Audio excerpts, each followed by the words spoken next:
Protests like this have become a daily occurrence across Myanmar. Security forces have been cracking down on demonstrators with increasing force. And in some of the first interviews since fleeing across the border to India, police officers from Myanmar say they were given explicit shoot-to-kill orders. From February the 6th to the 26th, people were allowed to protest freely. But from February the 28th, protests were not allowed. We were ordered to disperse the protesters. And if they didn't obey us, we were ordered by our commanding officers to shoot them. I just couldn't follow the orders to shoot my own people, so I fled my country.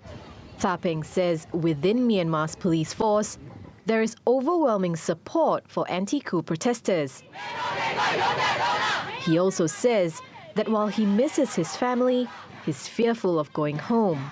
Indian officials say since the military coup on February 1st, about 100 people from Myanmar have crossed the border into India. If people fearing for their lives in order to escape the unavoidable circumstances happen there in their home place, what we have to do is only to give them food and shelter, because this is humanitarian point of view. On Wednesday, security forces in Myanmar raided the compound of railway workers on strike. The workers in Yangon are part of a civil disobedience movement that's disrupted public services and have seen strikes at banks, factories, and shops.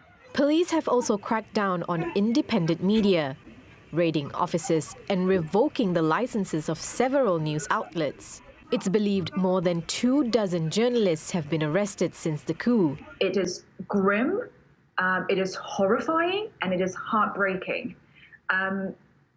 Protesters as well as journalists are going out every single day wondering whether this is the last day that they're going to be doing their job, whether it's protesting or reporting or informing the rest of the world what's happening in the media.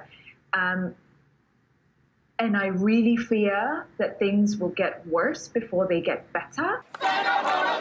The military has also sought to stem the flow of news of its crackdown by shutting down the internet every night.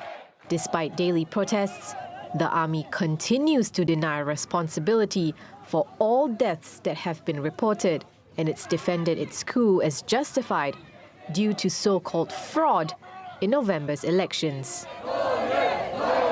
Laila Humairah, TRT World.